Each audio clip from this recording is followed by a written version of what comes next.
Interesting. But also got this joke Okay. last time.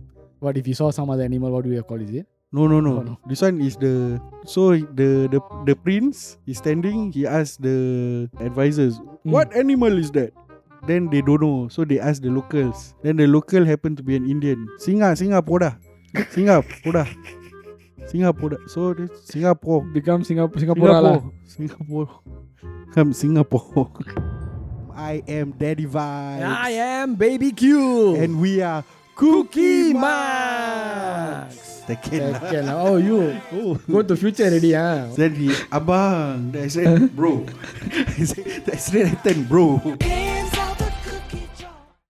Welcome back to the second part of the podcast. Yes sir. 3 bags full. Yo. Yes, Daddy. We actually spoke about the African continent. We spoke like the emergence of early human beings. We go so far away. Yes. Let's get So closer we pull to home. back closer to home. Yes. So if we look back at so last time the books that are associated with Singapore, Malaysia, Indonesia, the history books, right? Is called the Malay Annals or sejarah Melayu. Okay. So these history books lah, they say that the early people of Singapore were Orang Laut. What's the term? Orang Laut. Laut. Laut is sea. Sea. So sea people lah. Orang is people. So sea gypsies lah. Sea gypsies. Okay.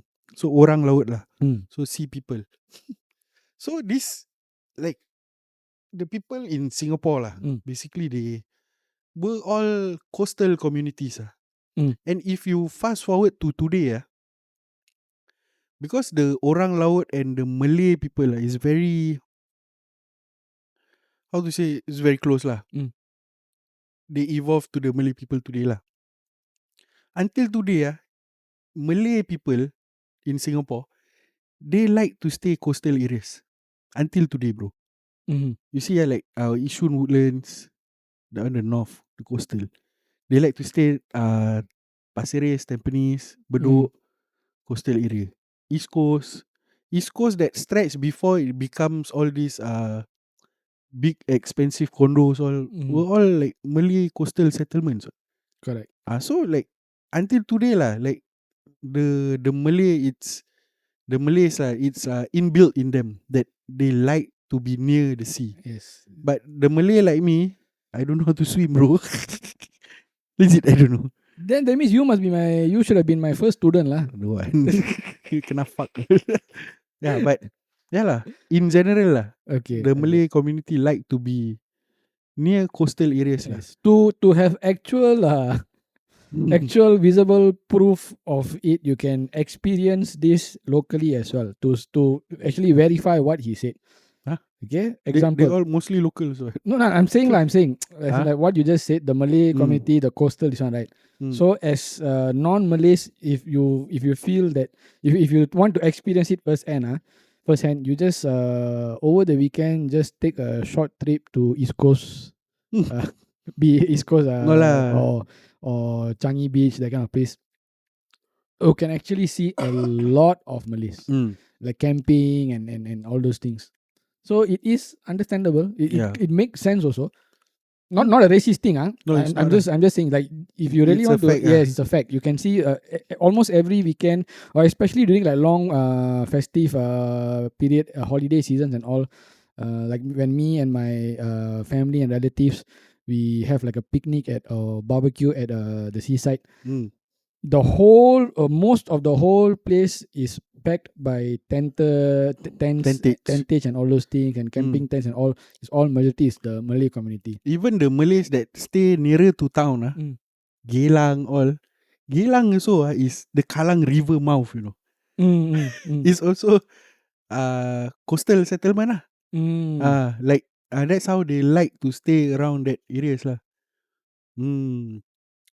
Yeah, and also there's this place in Singapore. Never mind. This one I will share later once I get the details. Because I was watching this video yesterday night after we finish our filming and everything. So this YouTuber called Jeep Ojisan. Okay. Oh, okay. Japanese guy. Yeah, Japanese guy. So he actually he went to this like sort of I wouldn't say hidden gem. This but a very hidden place in Singapore where is just a very small coffee shop. Like from one end to another end, you walk right. They only take you about 25 to 30 seconds. It's that small, and that place had only like about 3 to 4 shops that were open lah. So he was asking, why is this place so secluded and very little people, but there are still people like the older generation selling coffee, toast, nasi padang, and all those things lah. Where is this? Yeah. Okay. So just nice. Let me see. That's nice. It's there. Wow. Yes. No, it's my history lah. I watched yesterday night only right. So okay. Okay. Yeah, I thought it was the Seletar camp that one. Oh no. Okay. So that's okay. This is a hawker center. Even a lot of locals don't know due to its unusual location. The name is I Google. Jalan Benaan Kapal. Oh, I got go before. I know. Jalan Benaan or Benaan? Benaan means shipbuilding road. Kapal means ship. Yes, located at the Stadium Kallang area in central Singapore. Oh bro, down there the mee goreng in the morning damn cheap.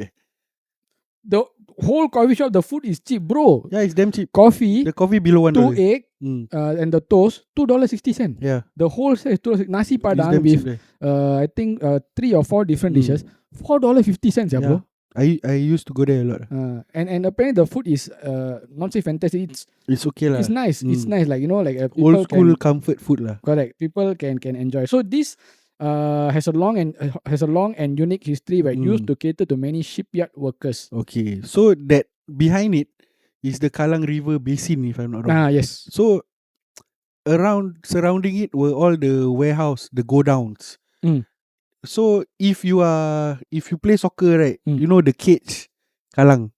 Yes. So that the cage is converted from warehouse. So that shape, right, is the same shape like Zouk, like that, the old Zouk.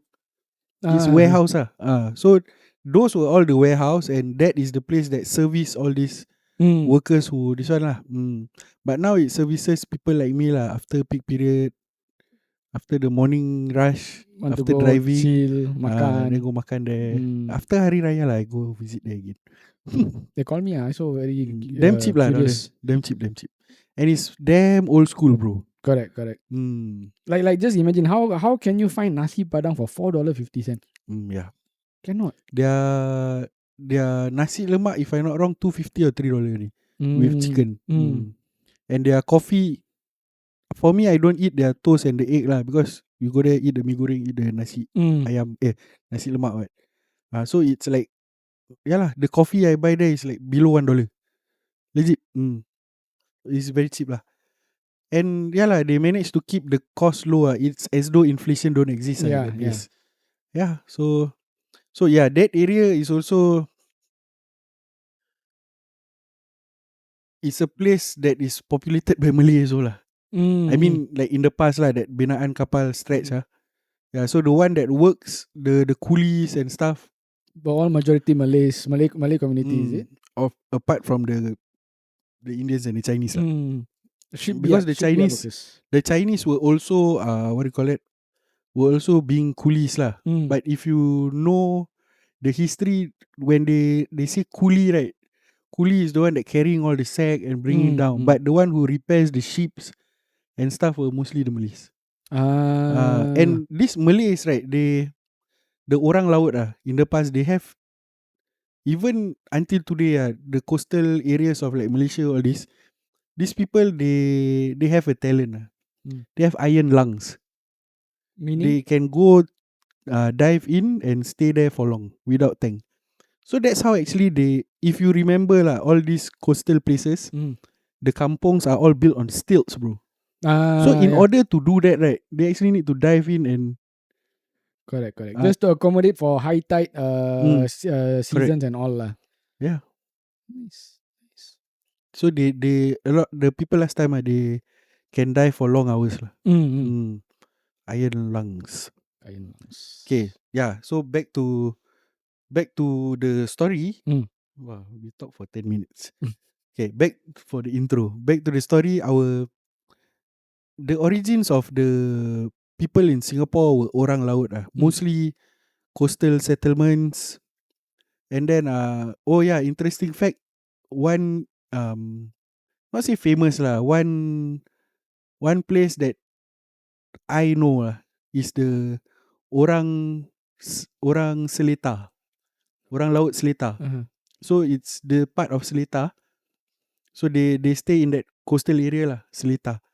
And then right now, these people they mostly non-Muslim They are like Orang Laut on their own When actually Singapore start to rebuild, they actually cross over the Johor Strait settlement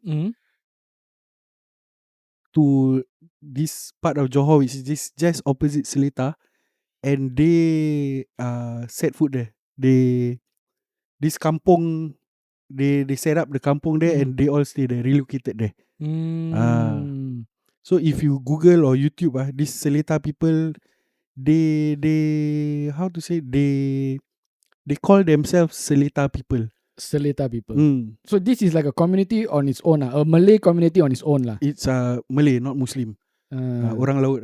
And they are like Laut people like pulau people, like island people. That's the general misconception that a lot of people have, that Malay means automatically you're Muslim. Whereas in other parts of the world, you do have Malay Christians, Malay Hindus, like Indonesia lah. Like Indonesia, and even Arab also. Not all Arabs are Muslim. Nice. Yeah. Nice. And okay, so the Malay ancestry in Singapore, basically the early history, it would go all the way up to the 13th century, where Malays were among the earliest inhabitants of Singapore, with the island being a part of the ancient Malay kingdom of Temasek. Meaning to say, our island was actually inhabited by the Malays, from the beginning lah. Okay, then fast forward to 14th to 15th century, Singapore became a major trading post, attracting Malays from various parts of the Malay archipelago. So meaning to say, it was already a Malay centric community in Singapore in the first place. Correct. Followed by attracting Malay from other parts of the Malay archipelago. So, like you have a concentrated amount of Malays, which is the reason why we were called Temasek in the first place. Temasek is a Malay word, right? Okay. Temasek is not Malay lah. Then what? It's more of like the Sri Wijaya time, before Iskandar Shah. Wouldn't that go up, go in the direction of the Hindu culture? Yeah lah. So yeah, Temasek, the meaning of Temasek, I really forget meaning of Temasek.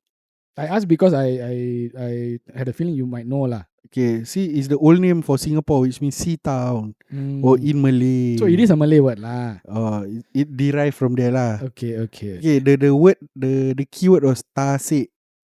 Temasek, Tasik. Okay, meaning lake or sea.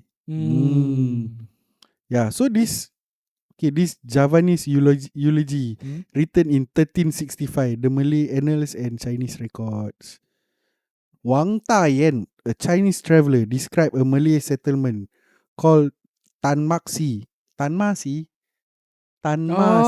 So okay, the spelling is DANMAXI. Tanmasi. Oh, sounds like a very like a cool modern name if you come to think about it. Tanmasi is a direct China translation of Temasek lah. No, but then if you come to think about it, it has a very Angmo kind of connotation to it. Maxi, MAXI, is it? Yeah. See, Maxi. So the Temasek name also appeared in Vietnamese records in the 14th century. Yeah. Okay. Because of the Malay settlers, is it? Correct. Nice. So yeah, we had a king also. So this king actually came. Okay, so like in the olden days, right? Like these kings all wasn't kings of places lah. They come and conquer lah. Some is via war, some is they just claim the place. Like Singapore, if I'm not mistaken, the story was this Indonesian prince came, and then he actually what do you call it? His boat, he was in very rough waters. Then he had to throw everything aboard to make the boat stable. This is the story of Sang Nila Utama. Yes. Okay. Okay, got no logic lah, but it's idiotic lah that he need to throw everything on board to make the boat stable lah. Why is it idiotic? Idiotic, right? You got things in the boat, make the boat more stable, right? Compared to a lighter boat. You lighter boat, your boat we can even sway. Okay, but anyway, that story is like that lah. It's written like that. Okay.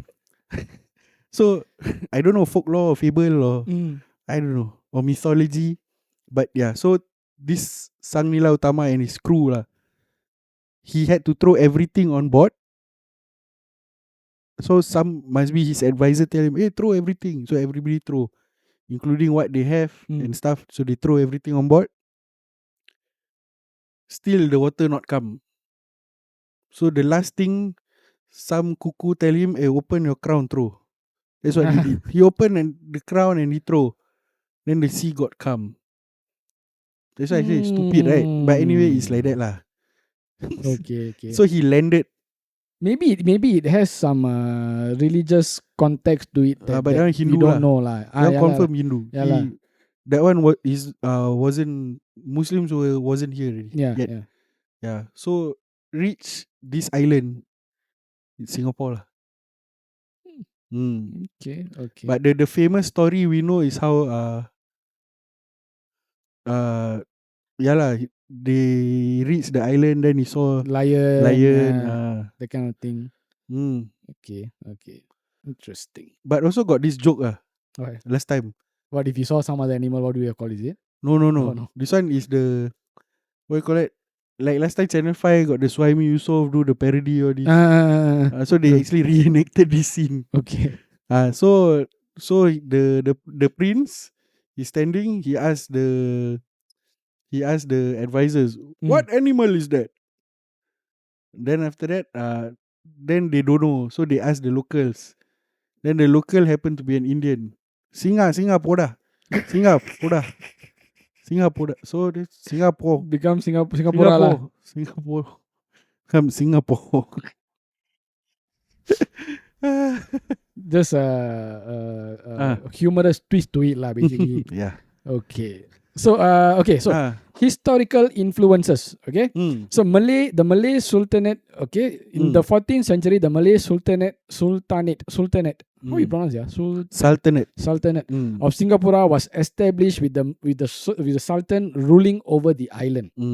Okay, so that would be Sang Nila Utama's time lah. From then on. Okay. So Sang Nila Utama, he got other names also. That's the funny thing. From what I heard, I don't know how, I could be wrong. His name was something Rameshwara or some Parameswara. Yes. Right. Yes. He got a lot of name the fella. Correct. So maybe the Sang Nila Utama. Maybe Sang Nila Utama is a title. Oh, so Parameswara also got connection with Malacca. Oh.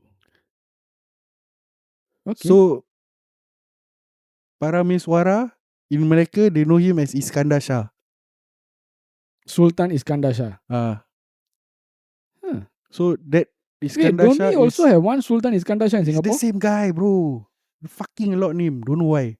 So that means the keramat that place of the Sultan Iskandar Shah where he's buried is Sang Nila Utama. That's the thing. Oh. Like the fella got a lot of name lah. Yeah. So like, and in Malacca got his this one keramat lah. Iskandar Shah keramat. He also got keramat. So what? The real one. Or maybe like what we were talking about just now. It's just like a symbolism, a symbolic place for people to visit lah. Yeah, but interesting at that point of time, like people had a lot of names and okay, fast forward the story of Singapore. the British came, then set up British colony lah in British 1819. colony East India Company. Then they decide to buy over Singapore lah, and the Sultan sold it away lah. It was questionable lah. I mean, to a lot of Malay people, like when I heard this story in primary school, even I still remember lah. I was in, can say the school lah, primary school. Right? People don't know me. I was from Montfort Junior. Oh, okay, wow. Hougang. Okay. So my teacher, my Malay teacher, was telling us this story, and he himself gave his own comments about it. Like he say it's stupid. Why? Why is To sell away lah, like for a price. Like you already a king. Okay, but the story that he said, is it like a factual? Yeah, it's factual. Oh, okay. But the comments is him lah. Okay, because the sort of stories that I heard was, it was more like he was forced, because even then itself, like when it comes like the British colony and all, their weapon advancements were all like much bigger than the Orang Lauts and the local Malays in Singapore. So meaning to say, like, it was more like they were threatened by how much of a massacre that they could have gone through if they did not agree to the terms and conditions of the British But this one not written in the books, right? Not that I know of lah. It's just things that I heard from other people lah. How true it is or not, I am not sure. I'm just sharing what I heard. So okay, one thing, I mean, as people of our age with a lot of experience, we know whatever is written in a book is not say bullshit lah. It's an adaptation of how they wanna see it lah. Yeah. How the story plays out lah. But in real fact on the ground is not that way lah. Even like in newspaper reports, like last time BBQ and I used to do a lot of reports. So the reports is actually based on what we want to report. Yes. And whatever report we actually got from the ground was actually more than whatever was reported. Yes. Yeah. Exactly. So it's what we chose to report based on the KPI, no based on whatever facts that is needed to churn out that report lah. So yeah, it's like that lah. So like at the end of the day, the story is actually more lah. But the simplified version of the story is like that lah. True. So he sold Singapore away. This fella ran to Malacca. Okay, because these stories, right, emotions wasn't in play in history books. Yeah. In any history books in the world, there wasn't any emotions. It's just told as it is, factual.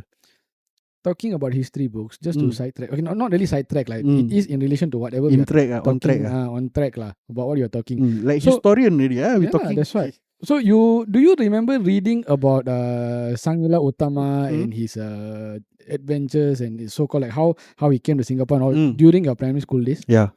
Okay. I did as well. But the last that I heard, this one I need to go and check also. Maybe I'll do it in a while. I heard that whole chunk, that whole portion taken away, right? Was taken away, and you don't find it in current school education system anymore. Is it true? Like, do you have? I heard that's what I heard. There was a debate on this in social media. I think last year, if I'm not mistaken, last year. Okay. For all those who know whether this is true, this is a fact or not, please do comment and let us know if it is or if it is not. I think there was a few things that actually sparked debate Then there was, for the longest time, every day 6 a.m. local radio, they will play the full national anthem. Then there was this year, they actually just managed, they decided to cut the full national anthem, and then they just play a portion of it, and that portion until today. National anthem. 6 a.m. you don't believe, later 6 a.m. you on radio. You see, the national anthem is not full anymore. Did they give a explanation as to? I don't think so. Why not full? Don't know. In any case, our national anthem is also not that long. Not full. Okay. It's not long, correct or not? Correct. Yeah. Okay. All right. Yeah. So just now we're talking about Sang-Nila Utama. Yeah, so like the people were all Orang Laut, and then Oh yeah, this thing I saw lah. I saw online lah. This Malay, right, was actually categorized by the British. They were just given a race because like everyone has their own conception of sect. SECT. sect. Has their own race. Mm. See, there were the Orang Laut. Then there were the Bugis. The Bugis were strong with their Bugis Palari, their ship. Last time in Bugis Junction, there was a life-size version of the ship. Last time, now they take out okay. already. I kind of vaguely can recall a bit. Correct. That I think in secondary school still have lah. After that they take out. So like mostly is all this Orang Laut concept lah. They were all strong lah in the seafaring field lah. Seafaring, the fishing, anything that got to do with water, they were good. So at that it. is what the meaning to say. That is what they specialize in. Like I think this can also be like how to say, kind of like put into context with different cultures and racial aspects. Where you have like for example like in for Indians and stuff, you have a certain sect that specialize in like steel products. You have a certain section specialized in like agriculture. You have certain section specialized in like warfare, even from those ancient times in itself. So I think this kind of thing is incorporated in all forms of social this one lah. So like to cut things short, right? Like I said, they got Bugis, then they got Javanese, then they got Boyanese. So to cut this short, the British just decide to name all these into Malay. So same like the Chinese, they got Teochew, they got Hokkien, they got Hakka. Same also like Indian, right? They got what? Malbari, Malayali, that correct. kind of things. They got the Sikh also. Yes. All categorized Indian. Seems like I don't mean to sound rude or what lah, but it seems like a very British thing to do. It is lah. That is what they do. So that's what they did lah. To the Malay here, they name a new thing called Malay. So like everybody is one time Lam become Malay, simply like that. Okay. That's how it is lah. Okay. We are nearing to the end of part 2 of this episode. So we wait until the time finish lah. Yes, can. Dead space for nothing. That's what. But yeah lah, it's like that lah. How they did it lah. It was termed that way because the Malay archipelago stretches all the way, if I'm not wrong, until Vietnam, until Thailand, Philippines. So if you see the people in this region, language-wise, Southeast Asia, language-wise, they say very similar. Yes. Even how we look is similar. Like a lot of times, like people can think that the Malay people are Filipinos, or the older people will talk to a Filipino in Malay. Or sometimes even my face, I go to Thailand, they speak to me in Thai. Okay. So in a way, like what Faka Fas says, like what you say? How to say, Malays can be confused with Filipinos. Yeah. And with a few other races and stuff like. It's because they just they can be confused with Filipinos. They can be confused with Mexicans and that kind of stuff. Correct. Okay. Yeah. So it's like that lah. All right. Anything else? Do you want to add anything else? I want to, but the time is like so short. Then end up later we scrap through. Yes. But never mind, we cut. We talk about the next one. Okay. Third part, what you want to talk about? We shall touch about the Indian one. Indian ancestry. Yeah. All right. Although the Malay one haven't finished. Yes. Because how it evolved later on. You want to continue? We can continue. No problem. We talk about the Indian one. Okay. Okay. Till then, stay tuned for part 3. 1, 2, 3. 4. No, don't have part 4. Ciao. Where it's like, how to say, for example, like like after the wedding event and everything, the bride and the groom will go to the bride's house, and then the immediate family members and very close relatives will gather there, and then they will start playing games. For example, like like Cluedo. No, Twister. Not modern games, but games of more like left hand green. So Twister.